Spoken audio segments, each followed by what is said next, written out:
The Fallout series is by far one of my favorite video game franchises of all time, right next to The Elder Scrolls and Final Fantasy VII. There's something just so unique about the Fallout series that really makes it stand out from other post-apocalyptic games.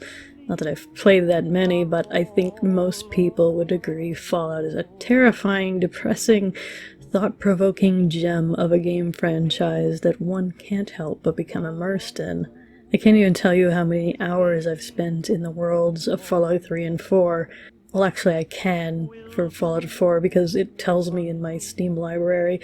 Wow, 128.5 hours, that's a lot less than I thought. Which is probably a good thing because hopefully it means I'm doing something productive instead, but compare that to the amount of hours I've spent playing Stardew Valley and, oh my god, what am I doing with my life? Okay, maybe I need to add one more game to my list of top favorites. It feels weird leaving it on just 4 games, though. I feel like I should round it out to a nice even 5, so I don't know, I'm gonna say The Sims, I guess. Kind of a random combination, but okay. Anyway, when I first found out that they were making a Fallout TV show, my reaction was kind of eh. I don't know, I just don't really get too excited about video games or anime adaptations. And I don't spend a lot of time keeping up with new things that are coming up because I prefer to spend my time writing and working on my own projects and avoiding other human beings at all costs. But as I was sitting down to play Fallout 4 recently, I saw that someone had posted the trailer in the community content section, and I thought, why not? It's nice to see something other than sexy character model mods. Seriously, why are there so many of these right now? Damn, Fallout players sure are horny. All of you go to horny jail. Unless I start seeing some hot dudes with their butts hanging out. And you shall be pardoned. Come on, let's be fair. Men deserve to be objectified just as much as women do. I demand equality. But anyway, I digress. So I watched the trailer and, yeah, I'm pretty excited for this. I don't know what the consensus is online at the moment, but I thought I'd take a look at the comments and see what people are saying. Looks like the like to dislike ratio is looking pretty good. Let's check the comments. Please don't suck, please don't suck, please don't suck. If she doesn't loot everything in sight, she is playing it wrong. That is accurate. Needs a scene where someone empties a bag of alarm clocks, desk fans, and typewriters on the floor. True. Cool, official trailer, but another settlement needs your help. I'll mark it on your map. They did a good job of hiding the companion carrying 200 pounds of adhesive screws and mini nukes. Don't know much about the Fallout lore, but Walton Goggins is in it, so I'm on board. There's a lot of people commenting about Walton Goggins. I don't even know who that is. We're gonna have to look that up. So weird to see a ghoul that doesn't sound like it's been smoking 10 packs a day for 50 years. I want 3 episodes of just fucking around aimlessly. Yes. Walton Goggins is criminally underrated as an actor. But yeah, we're gonna have to see who this guy is. Oh yeah, I know this guy. What the heck have I seen him in? Oh, he's in a lot of stuff. Hell yeah, that's pretty cool. So, does he play the ghoul dude? I'm guessing he does. Let's find out. Let's see. Walton Goggins. He is the ghoul. Wait, is he just named the ghoul? That's his name? Like he doesn't even have an actual name? Why? Is he the only... I mean, he can't be the only ghoul in this show. That would be silly. It makes me wonder, though, if he really does have a name and they're just withholding it on purpose for spoiler reasons. That's probably why. Because, like, as I was rewatching the trailer, I noticed he plays another character. He's the character that you see in the beginning of the commercial for the vault. And then, like, you see him, like, when the bombs are going off, he's, like, carrying his daughter or something. He's got, like, cowboy hat on. So he's probably gonna be the same character. That'd be pretty cool. Because, you know, ghouls are pretty much immortal. And if he's, like, a ghoul that was there right at the beginning when the bombs went off, and he's just been, like, fucking around for the past 200 years, that'd be pretty interesting. I think I already like this character. He's probably going to be the highlight of the show. But yeah, that's my theory. So yeah, I bet that's that same person. Very, very, very interested to see this guy's story. I actually thought this guy was Nick Wilde at first. Wait, Nick Wilde. Nick Wilde is the fucking fox from Zootopia. I mean Nick Valentine, you know, the detective synth guy in Fallout 4. But you know, after a moment became obvious that he was a ghoul and not a synth due to the missing nose and lack of torn skin with metal underneath, which I was slightly disappointed by at first because I really like Nick. He's like my favorite companion. He's probably my favorite character in Fallout, to be honest. I don't know, I just like him a lot. Him and my player character are total BFFs. You know, just two cool detectives running around, solving mysteries, being awesome. He looks so happy right now. Look at that smile. Yeah, so the trailer looked pretty cool, in my opinion. Of course, there's people out there saying it's gonna be bad, and like, of course there are.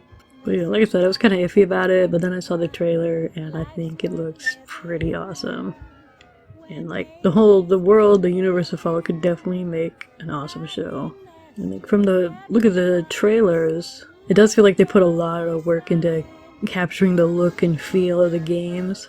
And like, there is this harsh, cynical humor to the Fallout games that really balance out all the despair and sorrow of a world devastated by nuclear weapons. I love the use of music and sound design. Everything just looks the way it should mostly. I mean, it has that Hollywood polish a little bit, but I think it's pretty gritty.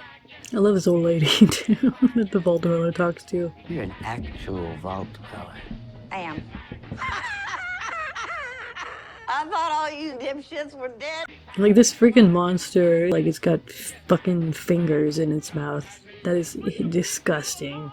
I wonder, though, like, because there's one thing that video games can do that TV shows and movies can't really. You know, while movies and TV shows have to constantly keep your attention, video games have this unique ability to just put you right into the world, allowing you to explore and interact and affect the environment around you and truly become immersed in the experience. And in Fallout, like, despite the landscape being literally dead, it is far from empty. There's always something to discover, like little things like the developers put in just for the fun, just for funsies. Like a crashed alien spaceship or mysterious abandoned buildings and bunkers with fragments of the stories of the people who once occupied the space. And there's also this random, like, Stonehenge-like structure that I found recently with like old cars being guarded by a giant behemoth. I just can't help but imagine this big guy just like building this thing himself, just like out of boredom. Or like, you know, maybe he's just like a misunderstood artist. Like, it's not his fault radiation turned into a giant super mutant. But you know, I killed him anyway. One of my favorite aspects of the game that isn't driven by plot or action or humor, like one of the commenters said, just fucking around for a while. It's just a lot of fun to just wander around the wasteland. I mean, developers really did a great job capturing the sense of sorrow and sadness and large-scale destruction and disaster. I mean, there are points when I literally get the chills, and like no other video game has really done that to me. Like, particularly when like you find these giant broken down highways, pieces of it are just collapsed and hanging with these wires and metal and concrete, and the sound, the way the metal just like creaks and groans as if the environment itself is crying out in pain.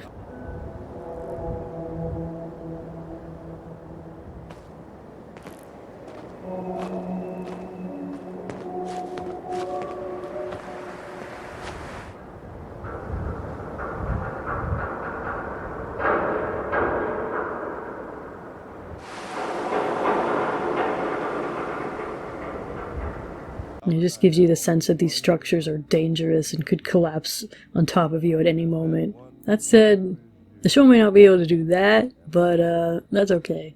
I mean, it is a show. It's a completely different medium, and I mean, it definitely tries. You can tell by the trailer.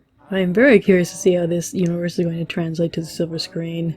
I love the fact that they, like one of the commenters said, they aren't, you know, adapting an existing story from the games. It's a whole new thing set in the same universe. So that's really cool. And I'm really interested in how that's what they're going to do with it. There's a lot you can do with a world like this. It's just going to be one more story of survival and absolute chaos. So I'm looking forward to that. What do you guys think of the trailers? Are you excited? Or the show, or not so much? Do you think I should review it when it comes out? Tell me your thoughts in the comments below. And if you like this video, don't forget to nuke that like button, subscribe, and punch that bell in the face if you want to be notified when I put out new videos. And I'll see you next time. Peace. Everyone wants to save the world, they just agree on how.